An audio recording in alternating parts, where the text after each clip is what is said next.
粵語傳承，我係張弛。我今日嚟到廣州最多好嘢食嘅地方叫做西華路啊！咁我請咗西華路嘅地膽，我嘅好朋友 Daniel 啊，今日嚟帶大家去揾食。Daniel， 你係幾時嚟西華路呢度住㗎？我係2010年搬過嚟㗎。10年，咁都成13年㗎啦。有啊。咁我哋今日去嘅第一間店係食乜嘢啊？我會推薦方記啦。方記係拉腸嚟。間啊？係呢間。嗱，我哋影過去睇下先。方記，嗱，我哋睇睇先啊。小食店啊，即係呢個係咩腸啊？係蛋。哇，用刀嚟整咁犀利啊！哦，會唔會整親手啊？冇啊嘛。啊，好，咁我哋坐住啦，一路坐一路傾啦，同埋都可以加蛋㗎，有。咁啊加兩蛋。豬肝加多隻蛋啦。好啊好啊，多謝，我係遇到粉絲啊，多謝。好，多謝支持啊，多啲幫我點讚啊，多謝。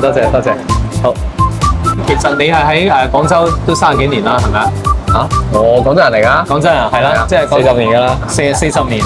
喂，如果係有外地朋友過嚟咧，你會推薦佢去邊度玩咧？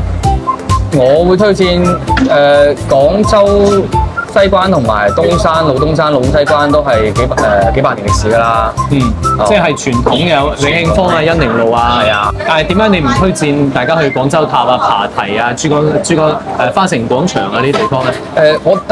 即係你咁講，我第二階段我會推薦佢哋去完嗰度再去啲新潮啲嘅地方打卡。即係你覺得應該係先去尋根，先去去啲古色古香嘅地方，有廣州特色嘅地方其實好多嘅。安利嘅。珠江靚啊！哇，正啊！珠江寶血啊！好。嗱，你係老廣州啦，我考你一個好唔好啊？呢個咧就係豬肝。如果係地道啲 local 啲嘅講法叫乜嘢？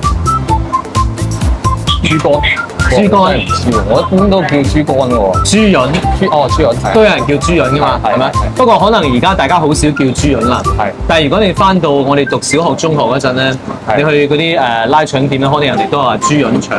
豬潤腸。點解豬肝叫豬潤咧？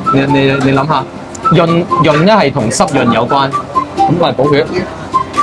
係咪呢個意思？有呢個道理。不過其實咧更加傳統啲嘅講法應該係話。廣東咧，佢係水路縱橫啊嘛，即係好多江啊、好多河啊，又入大海，所以咧佢呢度咧，佢係航運、水上運輸好發達。跟住水上運輸發達嘅話咧，如果佢條河乾咗，咁啲船就行唔到啦，咁就冇貿易啦。所以咧係比較避忌，即係唔中意講乾嘅，要講潤、濕潤嘅潤。所以豬肝咧，如果係可能係50歲以上嗰啲咧，可能佢第一個反應就係豬潤。一齊嚟試下啦。嗱，廣州拉腸咧同潮汕拉腸唔同，潮汕拉腸咧有啲料佢擺喺上邊嘅，佢係分開蒸嘅。但係廣州拉腸咧係包住晒嘅。嗱，我哋見到上邊啲蛋，跟住裏邊有青菜，跟住仲有豬肝，或者叫豬潤啦，咁樣等大家可以學到呢個新詞啊嘛。平時咧，你感覺到即係上火，我就一定會過嚟食，因為有粥啊嘛。咁同埋咧，即係平時。我哋嘅食譜可能好多時候都係啲大魚大肉啊，食呢個拉腸加粥咧，調節下我哋嘅食譜都好啊。哇，食晒咯喎！係啊，清晒，10分鐘就食晒啦。下次咧，你想我哋去邊度食乜嘢？評論區寫出嚟啦。